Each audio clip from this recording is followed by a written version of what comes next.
Some say that monsters don't exist at all. Others say that the only monsters are people who have lost their way. Others still will relay grueling tales of the times they've had encounters. For most, none of it means anything at all, and it's just another noise in the endless cacophony of screaming voices, vices, and vagrants. I was like that once too, ignorant to the reality that we all live in. It began when I was young and full of innocence. My grandmother began to forget things. It started off with simple enough things any one of us could forget, really. Leaving the stove on, forgetting the groceries in the car, not knowing where she put her glasses. We all pitched in to help, but she would get so angry each time it happened. I began to fear visiting her because she had started blaming everyone around her for moving things or distracting her. Finally, things became so bad she couldn't remember to take her pills, couldn't even remember my name or that I was her grandson. Her anger had gotten worse too. She would scream at the walls, the ceiling, and at all of us, screaming for us to get out, for us to leave her alone and not take anything else. I'd never stolen anything. I just missed my grandma. How she gave the best hugs and made the best cookies. It seemed wrong for it to end so suddenly when just a few months ago she was fine. I didn't want them to send her away. I didn't want to lose her, not like this. But I was only 7. What could I possibly do? I didn't even understand what they were saying. Words like dementia and Alzheimer's were thrown around. All things that meant nothing to me, but Grandma can't come visit. I hated it. I remember hating it. But as most children do, I moved on pretty fast. Sure, I still missed her, but the strong feelings I had began to die anyway. By the time I was in high school, I didn't think about it hardly at all anymore. At least until I saw it was happening with my dad. It started with him having frequent episodes of walking into a room just to forget why he was in there in the first place. Nothing too worrying. But just like Grandma, it kept getting worse. One day we came home to the house flooded. He had turned on the tub to run a bath and left to go get something, then fell asleep on the couch.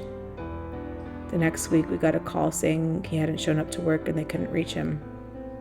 We tried, but we couldn't either. It was the next day that he was found, 300 miles away and out of gas on the side of the road. He snapped out of it and called the insurance. Things were never the same after that. He became angry too, screaming, throwing things at the wall. One day he almost hit me in the head with a coffee mug, and the realization of what he had done seemed to wash over him and make him break down. He sobbed for hours and apologized, said he didn't mean it. My parents were almost never home shortly after that, going here and there, looking at treatments, seeing specialists. I think it wore my mother down because one day she just didn't come home. No letter, no warning. She just dropped off the face of the planet. Eventually, they found her car in a ditch. It was ruled an accident, but I always felt like I knew better. The insurance money helped. It's what got me through college and put my dad into care so he wouldn't hurt himself. He had taken to beating his head against the wall and screaming for anyone to get out. It was almost funny since it was just us by then, but I guess that's how dementia goes, isn't it? Just like Grandma, they said it must be hereditary. Told me about all the signs I should look for just in case. I'm not proud of it, but I try to forget about all of it. It felt like if I didn't think about it, it wouldn't happen to me.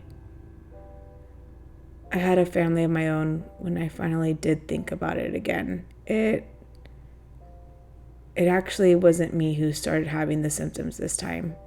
It was my wife. We were only in our 30s when it happened.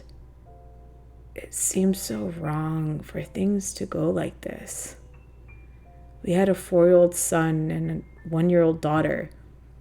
They needed their mother. And I needed her too. I grew desperate as things got worse and worse. One day she forgot both of the kids in the car and went to work. Thank God someone was running late and heard them crying. I don't want to think about what would have happened. It made me even more desperate for answers, and I ended up finding a box in storage with what my mother found to try to help my father. It seems she had been desperate too. Some of the stuff in here was crazy. At first, I disregarded it completely, but it wasn't long before I was back and willing to try anything. It turns out, my grandfather died before I was born and had gone through the same thing, but he had left a letter saying he'd go out on his own terms. I don't know what happened, but I have my suspicions. A big part of me didn't want to believe it was true, but like I said, I was desperate. It took a while, longer than I would have thought, but the timing was finally right one day. See, I had gotten in the habit of writing things down on my hand in wax crayon to make sure I didn't forget. I thought I could beat whatever got my father and grandmother that way. I guess that made me an impossible target. It took a while for me not to write myself a note, but finally, I managed. The stage was set, and I walked into the kitchen with the mirror palmed in my left hand. The first thing I saw was a simple note. Use a mirror. I looked, confused for a moment before it crashed to the floor and shattered. Tucked away in the corner above the doorway sat a grotesque beast. Its limbs were long and gnarled, its teeth yellow and jagged as it sneered at me. It was clearly furious to have been caught, but this was what I was looking for. I didn't want to believe it, didn't want it to be true, but as Beatty's sunken red eyes stared back at me, and even worse, a dry, raspy tongue wrapped around the back of my neck, I knew it. This thing has really been following my family for decades now, feeding off of their memories and ruining their lives. I don't actually know if that was the first time I had seen it, or if I had and had simply forgotten, or rather had the memories stolen from me. Either way, I wasn't going to let it get its way this time. I knew it was there, and I knew how to end this.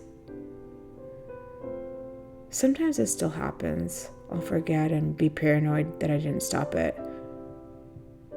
It was too late for my family, but my wife made it out okay. I'll never forget what happened. And I laugh now anytime someone asks. Have you ever walked into a room and forgotten why you're there? Yeah, me too.